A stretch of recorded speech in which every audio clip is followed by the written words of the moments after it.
hanya pendidikan yang akan kemudian merubah bangsa ini menjadi bangsa yang maju atau tidak gitu. Tidak ada negara di dunia ini, tidak ada bangsa di dunia ini yang maju kalau pendidikannya tidak maju. Sudut Dengar Parlemen. Halo, apa kabar? Kembali lagi di Sudut Dengar Parlemen, tentunya masih sama Nadia Kanaya. Buat pendengar dan pemirsa TVR Parlemen maupun Radio Republik Indonesia, Nadia akan membahas soal pendidikan. Memang udah sering banget kita bahas, tapi ternyata memang masih banyak juga kendalanya di pendidikan di Indonesia ini. Berbagai aspek, waktu itu kita pernah bahas soal gimana sih dengan kurikulumnya, kemudian tenaga pengajarnya, dan masih banyak lain. Nah, kita yang sekarang mau membahas soal kualitas pendidikan yang merata dari Indonesia, ujung Indonesia Barat sampai ujung Indonesia Timur, ini udah sesuai belum gitu. Karena masih banyak juga yang di Indonesia Timur itu tidak terfasilitasi, baik dari fasilitasnya juga, tenaga pengajarnya, dan masih banyak lain. Nah, buat membahas lebih jelasnya, seperti biasa, gak mungkin Nadia sendirian. Karena sudah ada Bapak Andreas Hugo Parera dari Komisi 10, anggota Komisi 10. Selamat pagi Bapak. Selamat pagi menjelang siang. Pagi menjelang siang, masih semangat. Masih semangat. Masih banyak aktivitas di DPR, rapat-rapat dengan kementerian-kementerian. Baru selesai RDP, rapat dengar pendapat dengan teman-teman DPD. Nanti lanjut lagi dengan Menpora. Wah, ini soal Menpora, tapi kita nggak mau bahas olahraga, kita mau bahas pendidikan nih. Pak, kemarin yang terakhir ada 1,2 juta kebutuhan guru, sudah tercapai 540 sekian, hampir setengahnya. Nah, masih ada 600 lagi nih guru yang masih dipertanyakan statusnya dan kapan akan terpenuhinya. Bagaimana nih Pak, dari Komisi 10 sendiri melihatnya? Masih ada ya sekitar hampir 600-an formasi yang disiapkan oleh pemerintah pusat untuk memenuhi kebutuhan guru seluruh Indonesia, baik yang honorer, yang perlu yang akan diseleksi untuk masuk menjadi guru-guru P3K, dan juga guru-guru yang akan pensiun.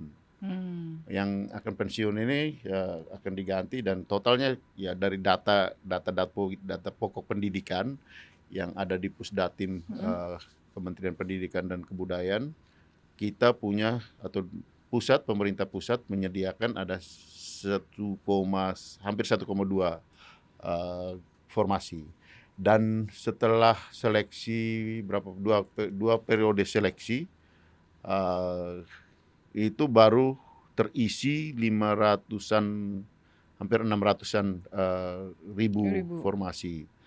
Nah, memang ini akan dilanjutkan, seleksi P3K ini akan terus dilakukan, nanti tahap ketiga, tahap keempat, dan seterusnya untuk ya memenuhi formasi tadi gitu, memenuhi kebutuhan guru tadi. Sehingga ke depan dengan undang-undang ASN yang baru ini kan, ASN itu hanya ada 2 kategori. P3K. Kategori PNS dan kategori P3K gitu. Nah, P3K itu kan banyak pertanyaan, kenapa guru tuh P3K gitu.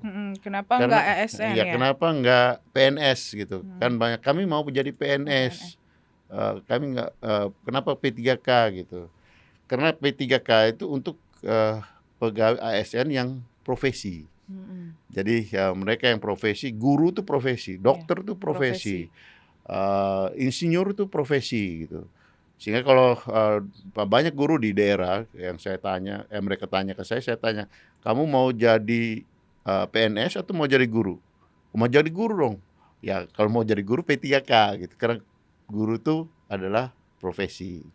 Nah, PNS itu ke depan ya di dalam undang-undang itu kan lebih pada ASN yang bekerja di bidang administrasi, yang lebih administratif. Sementara profesi itu P3K itu gitu. Nah, kalau dari Bapak ini kan dari kita sebut dapil Bapak tuh NTT 1. Betul. Wilayah di Indonesia Timur, bagian timur. NTT 1 tuh Flores Lembata Alor. Nah, dari dapil Bapak sendiri kalau kita lihat, apakah kecukupan guru pengajar itu sudah mencukupi? Karena Pak, saya mau sedikit cerita aja.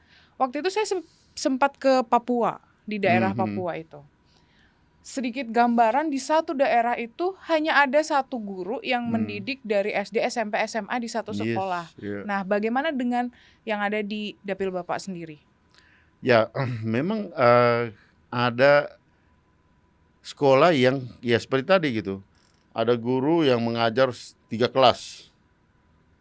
Ada bahkan ya gitu seperti yang Nadia jenjang yang berbeda di beberapa kelas gitu. Karena memang kekurangan guru.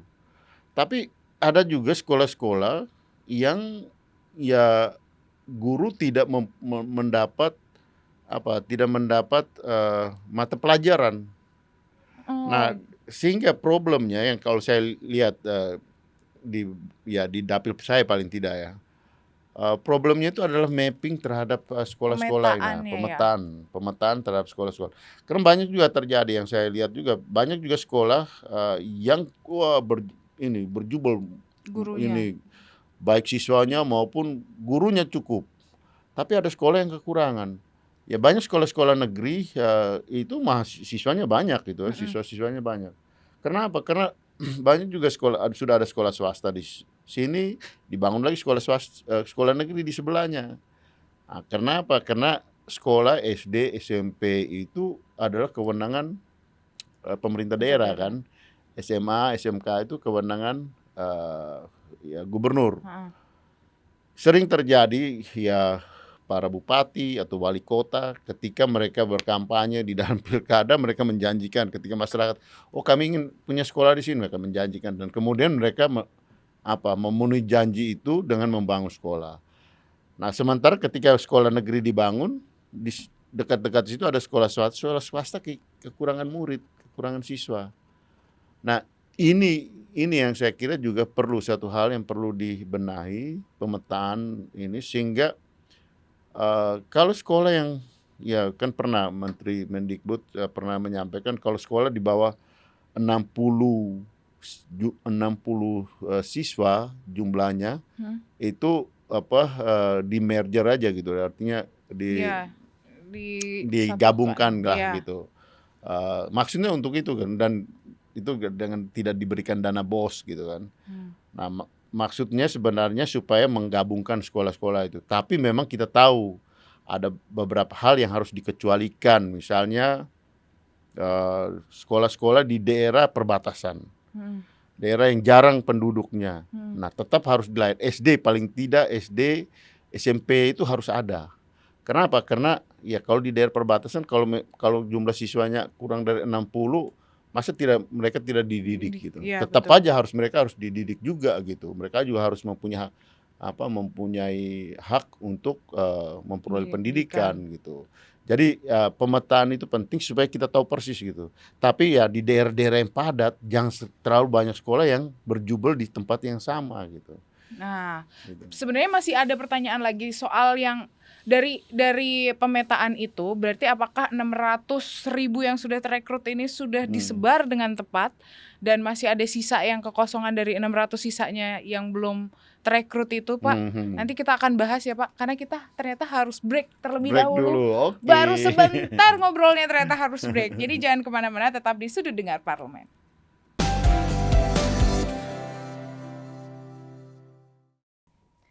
Kembali lagi di Sudut Dengar Parlemen, masih barengan sama Pak Andreas Hugo Parera. Kita mau bahas soal yang tadi 600.000 guru ini. Formasi. Apakah sudah terpenuhi? Termasuk di penyebarannya udah sesuai? Ya, tadi yang saya sampaikan itu pasti tidak bisa dalam satu waktu gitu. Tapi ini pasti bertahap melalui proses seleksi. Dan ini juga sangat pengalaman kami selama ini sangat juga tergantung bagaimana kerjasama yang sinkron antara pusat dan daerah. Iya. Kenapa? Karena tadi yang saya sampaikan tadi, kewenangan para guru ini ada di daerah gitu, dan formasi itu diusulkan oleh daerah. Jadi sebenarnya daerah yang tahu persis kebutuhan guru. Seharusnya mereka mengusulkan supaya sesuai dengan kebutuhan formasi guru yang ada di daerah-daerah itu gitu. Nah, tapi problemnya kan tidak selalu seperti itu gitu. Uh, Ya buntut-buntutnya sih banyak daerah yang kemarin di periode pertama, periode kedua itu agak ya ribet lah sedikit. Karena apa? Pertanyaan di daerah kan, ya kalau mereka diangkat P3 siapa yang bayar gajinya? Nah, Kita waktu itu udah menyampaikan bahwa ini ada jaminan dari pemerintah pusat akan membayar gajinya, karena kita rapat dengan Kementerian Keuangan, Kemenpan RB, BKN, ya Kementerian Pendidikan dan Kebudayaan. Dari Kementerian Keuangan memang sudah menyediakan budget melalui dialokasikan ke daerah melalui DAU. Nah, cuma kan di daerah ketika masuk ini juga banyak terjadi salah ya penggunaannya. posnya ya salah penggunaan atau tidak dimanfaatkan untuk membayar gaji guru Iya. gitu. Ada beberapa kasus-kasus seperti itu gitu. Sehingga kemudian menjadi simpang siur gitu. Tapi ya ini pelan-pelan sudah dibenahi, dan kalau kita lihat dengan adanya undang-undang ASN ini kan menjadi lebih jelas kan. Artinya tanggung jawab negara dalam hal ini pemerintah untuk memberikan penghasilan gaji kepada para guru P3K ini gitu. Berarti ini saya baru saja mau menanyakan, artinya dengan undang-undang ASN ini para guru-guru yang ada di luar sana akan lebih yakin kalau memang kesejahteraan mereka tidak akan terbengkalai lagi, karena yang sebelum-sebelumnya kan belum ada yang jelas nih untuk kesejahteraannya. Ada yang sampai cerita saya belum dibayar udah diangkat menjadi P3K tapi belum mendapatkan kesejahteraan. Artinya dengan adanya undang-undang ASN ini sudah ada kejelasan untuk selanjutnya. Ya, ya tentu setelah undang-undang ASN ini kan kita harus tunggu peraturan pemerintahnya, dan kami harap peraturan pemerintah itu cepat gitu dibuat, sehingga dengan demikian ini ada peraturan pelaksananya. Karena kan kita bicara soal peraturan pemerintah, itu peraturan pelaksanaan untuk mengimplementasikan undang-undang ASN itu, dan lebih cepat tentu lebih baik, sehingga dengan demikian itu tadi pertanyaan soal formasi yang masih tersisa itu bisa dipenuhi, kemudian juga soal sistem penggajian, pembayaran gaji untuk para guru juga bisa lebih jelas. Karena terakhir kemarin kita tahu bahwa ini masuk ke DAU dengan alokasi khusus untuk guru, jadi tidak boleh digunakan untuk yang lain gitu. Sehingga dengan demikian ya ini ada jaminan bahwa ketika mereka lulus P3K mereka mendapat tempat formasi, ya mereka diberikan penghasilan sesuai dengan aturan yang ada gitu. Oke. Pak, kalau tadi kita udah membahas soal guru ini dengan udah jaminannya sudah ada gitu. Tapi di beberapa daerah ketika pembukaan P3K guru ternyata justru peminatnya sedikit untuk P3K guru ini. Padahal yang dibutuhkan kan cukup banyak untuk formasinya yang dibuka gitu. Nah, kalau Bapak melihatnya seperti apa nih? Sebenarnya bukan soal sedikit atau banyak, tetapi sesuai dengan kebutuhan, itu yang paling penting. Karena ini kan soal formasi yang ada dan kebutuhan yang ada itu diusulkan, dan mereka diberikan kesempatan untuk ikut dalam proses seleksi. Karena apa? Kita tahu bahwa guru ini kan bukan hanya yang negeri kan, tapi juga swasta. Yang honorer itu yang bukan hanya negeri tapi juga swasta. Dan mereka harus diberikan kesempatan yang sama untuk ikut seleksi. Karena banyak juga pertanyaan dari daerah, ya yang swasta boleh ikut tidak gitu. Ya seharusnya itu bisa semua, tapi ada yang menjaga informasi seolah-olah hanya untuk negeri gitu. Jadi ini juga ya banyak terjadi kasus-kasus juga upaya untuk melakukan mendiskriminasi gitu, atau menyembunyikan informasi atau membuat disinformasi gitu. Sehingga ya dengan ini ya kita harus sampaikan bahwa ini kesempatan untuk baik yang swasta maupun yang negeri maupun yang swasta untuk mempunyai kesempatan yang sama mengikuti proses seleksi P3K ini gitu. Dengan demikian formasi yang disediakan itu bisa terpenuhi. Oke. Nah, mungkin buat teman-teman yang sedang berjuang untuk mendapatkan kepastian P3K-nya, kita berharap semoga dengan RUU ASN, kemudian informasi yang Pak Andreas sampaikan bisa sedikit melegakan dan bisa menjadi harapan, semoga kedepannya akan jadi ada kesejahteraan yang bisa dipegang gitu ya Pak ya. Ya paling tidak ada harapan untuk ini kerja dan hidup yang lebih baik lah gitu dengan apa yang dengan aturan baru, dengan regulasi baru, dengan undang-undang ASN yang baru disahkan ini, dan nanti ada peraturan pemerintah yang mengatur itu.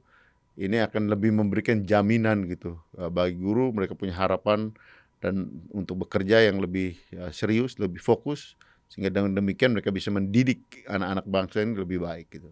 Nah, soal mendidik anak-anak bangsa, nah tadi kita udah ngomongin nih tenaga pengajarnya. Sekarang kita mau bicara soal pendidikannya, kualitas pendidikannya. Dari Sabang sampai Merauke, apakah pendidikan di Indonesia itu sudah memiliki kualitas standar yang sama? Kan 9 tahun ya, wajib belajar 9 tahun. Nah, apakah wajib belajar sekarang 12 tahun. Oh iya, 12 tahun. Nadia, udah kita naikkan itu harus 12 tahun. Ya. Wajib 12 tahun nih ya. Nadia kurang baca ini kayaknya. Harus 12 tahun. Nah, dari 12 tahun ini apakah sudah semuanya melakukan hal yang sama, pemerataannya dari Sabang sampai Merauke itu sudah dilakukan, dan bagaimana kualitas dari 12 tahun ini, Pak? Jadi gini Nadia, di rapat kami terakhir dengan Kementerian Pendidikan dan Kebudayaan itu, rata-rata lama belajar manusia Indonesia itu baru 7,69 tahun. Jadi artinya ya rata-rata ya lama belajar kita itu belum lulus SMP. Iya. Nadia, saya itu termasuk orang yang beruntung. Orang Indonesia yang beruntung, kita bisa belajar ya sampai selesai SMA, kuliah, saya bisa sampai S3, Nadia bisa ke kuliah. Itu pengecualian dari kebanyakan anak-anak Indonesia gitu. Nah, oleh karena itu kita mendorong pemerintah, mendesak pemerintah supaya kita naikkan itu lama belajar itu menjadi 12 tahun. Artinya orang Indonesia itu kalau kita mau bersaing di dunia global, kalau ya Pak Presiden kan selalu menyampaikan kita bangsa Indonesia harus siap untuk masuk di dalam pasar kerja global. 4.0. Iya, 4.0 terus 5.0.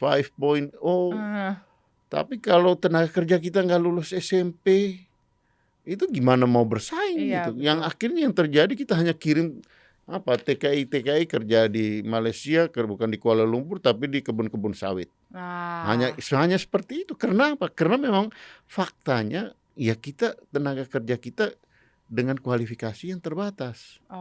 Nah, oleh karena itu memang yang harus kita tingkatkan itu adalah pendidikan.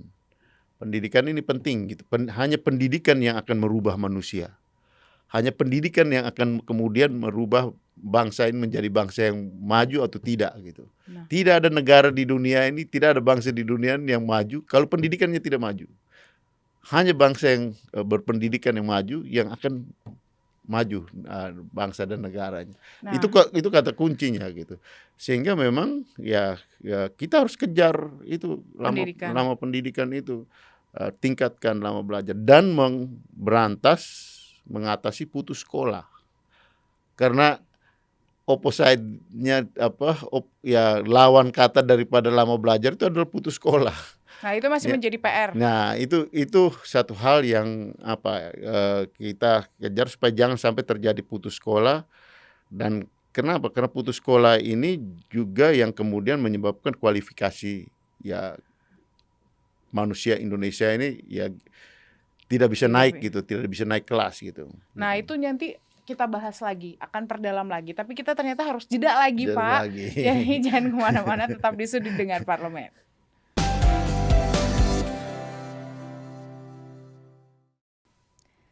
Kembali lagi di Sudut Dengar Parlemen, masih bareng sama Pak Andreas sama Nadia Kanaya juga. Nah, kita mau melanjutkan soal kualitas pendidikan di Indonesia.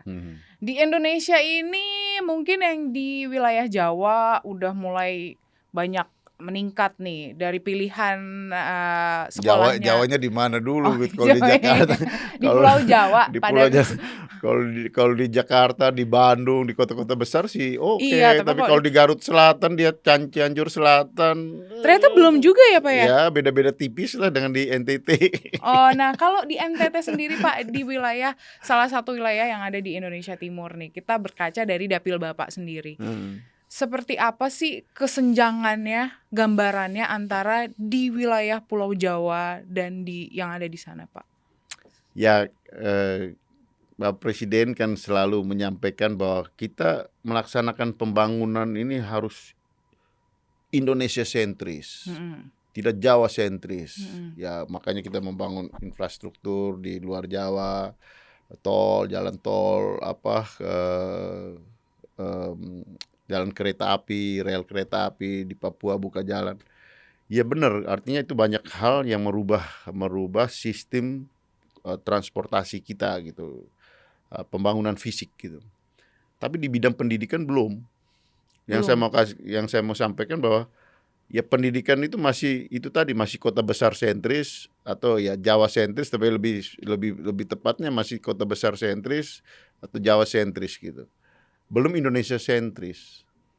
Dalam arti ini catatan yang perlu menjadi perhatian kita supaya pemerataan pendidikan dengan kualifikasi ini juga harus menyeluruh sama di Indonesia.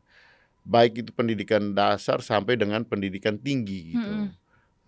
Sehingga dengan demikian ya kita ya satu hal yang ini supaya juga penyebaran penduduk, kualifikasi pembangunan itu bisa merata. Karena itu tergantung pada manusia tadi gitu. Dalam arti bahwa ya pendidikan itu harus menyebar. Jadi orang tidak harus datang ke Jawa untuk memperoleh pendidikan. Kayak generasi kami kan, kami datang ke Jawa untuk kuliah kan karena memang belum ada perguruan tinggi pada zaman itu gitu. Nah, sehingga ya perlu ada perguruan tinggi lebih di daerah yang bagus, yang kualifikasinya bagus, pendidikan vokasi sehingga menyediakan tenaga kerja untuk masuk di dalam dunia kerja di wilayah-wilayah di luar Jawa itu sesuai dengan potensi-potensi di daerahnya masing-masing gitu. Nah, itu yang penting gitu. Misalnya di NTT, kami di NTT itu soal laut dan kekayaan sumber daya laut. Pertanian lahan kering. Nah, sehingga itu perlu pendidikan yang bisa menjawab persoalan di daerah tersebut. Nah, kalau itu bisa kita lakukan, nah saya kira kualitas pendidikan kita akan meningkat dalam arti menciptakan menghasilkan manusia-manusia dengan kualitas sumber daya yang baik.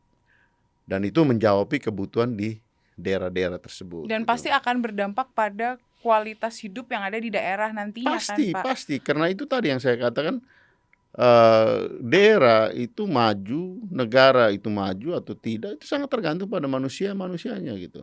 Kita katakanlah kan kalaupun dia pergi kerja ke luar negeri, dia tidak hanya kerja jadi pembantu, maaf ya bukan berarti pembantu itu profesi, tapi dia bekerja pada profesi-profesi yang lebih terjamin gitu. Dan tentu dengan penghasilan yang lebih baik gitu. Dan ini akan membantu supaya meningkatkan kualitas hidup mereka gitu. Beberapa waktu lalu kalau kita flashback lagi ada keputusan di daerah NTT ya. Mungkin Bapak boleh koreksi untuk sekolah start dari jam 5 pagi gitu.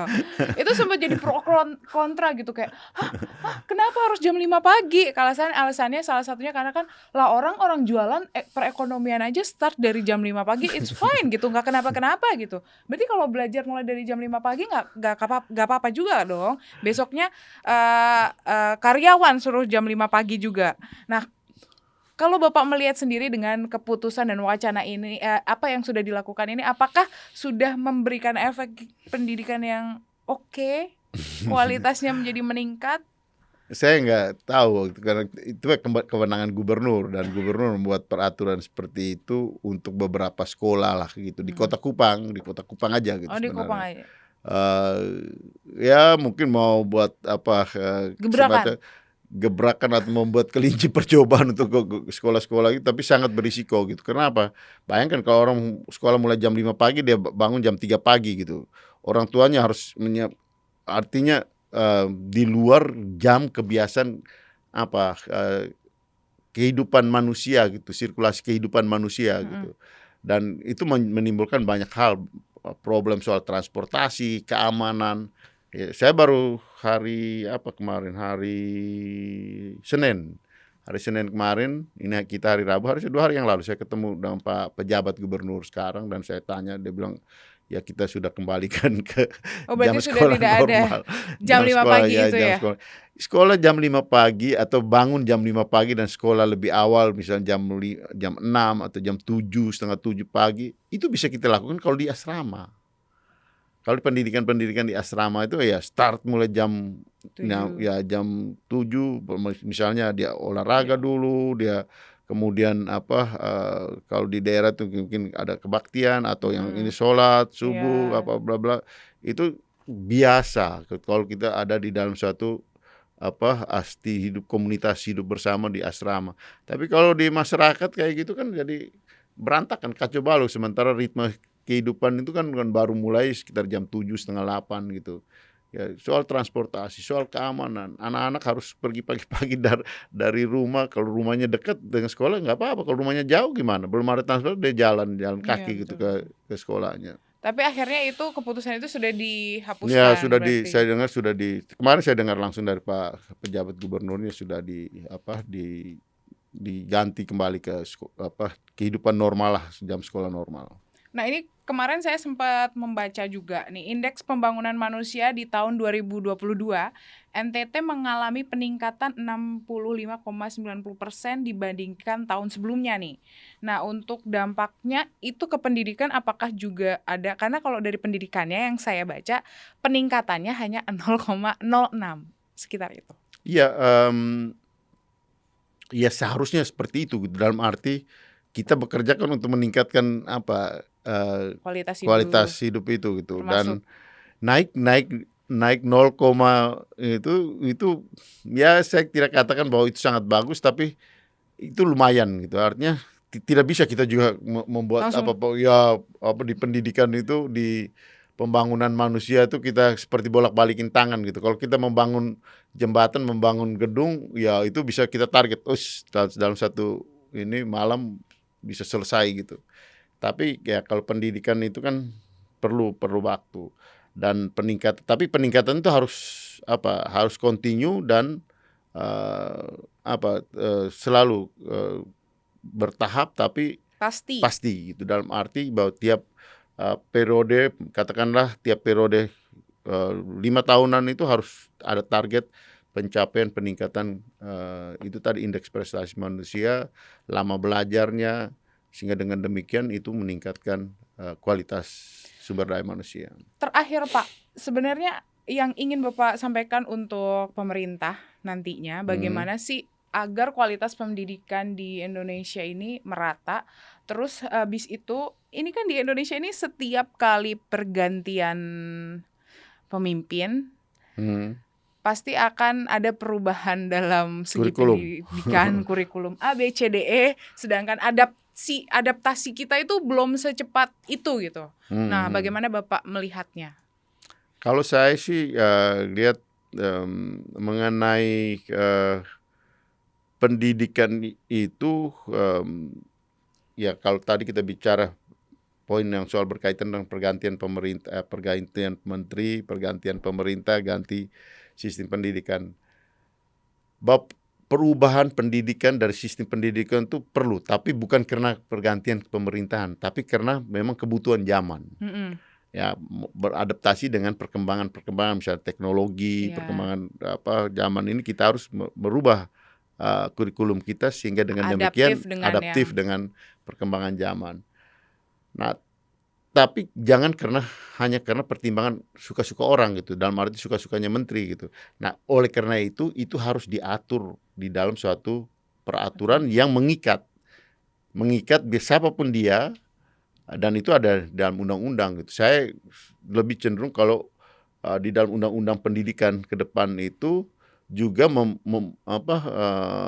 menulis atau ada pasal yang berkaitan dengan jaminan terhadap itu tadi sistem pendidikan dan kurikulum pendidikan yang lebih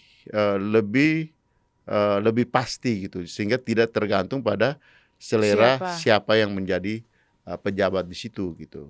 Berarti ini apa yang nantinya akan Bapak sampaikan nih di Komisi 10? Singkat aja Pak, itu di kode gini-gini soalnya. Oh ya, artinya kalau nanti pembahasan undang-undang Sisdiknas yang baru, ya sayangnya sekarang belum bisa kita bahas itu, tapi kalau akan ada pembahasan saya akan sampaikan itu gitu. Oke, baik. Terima kasih Pak Andreas. Semoga suara Bapak yang kemarin saya sempat melihat begitu lantang menyuarakan pendidikan di Indonesia Timur akan terus menjadi suara-suara dari teman-teman di Indonesia Timur. Jadi pemerataan pendidikan dari Sabang sampai Merauke semuanya akan sama. Kualitas masyarakat di Indonesia juga akan semakin meningkat dan sama. Terima kasih yang sudah mendengarkan dan menyaksikan Sudut Dengar Parlemen, baik pemirsa TV dan Radio Parlemen maupun pendengar dari Radio Republik Indonesia. Saya Nadia Kanaya dan Pak Andreas serta kerabat kerja yang bertugas undur diri. Sampai jumpa di Sudut Dengar Parlemen selanjutnya. Dah. Terima kasih Bapak.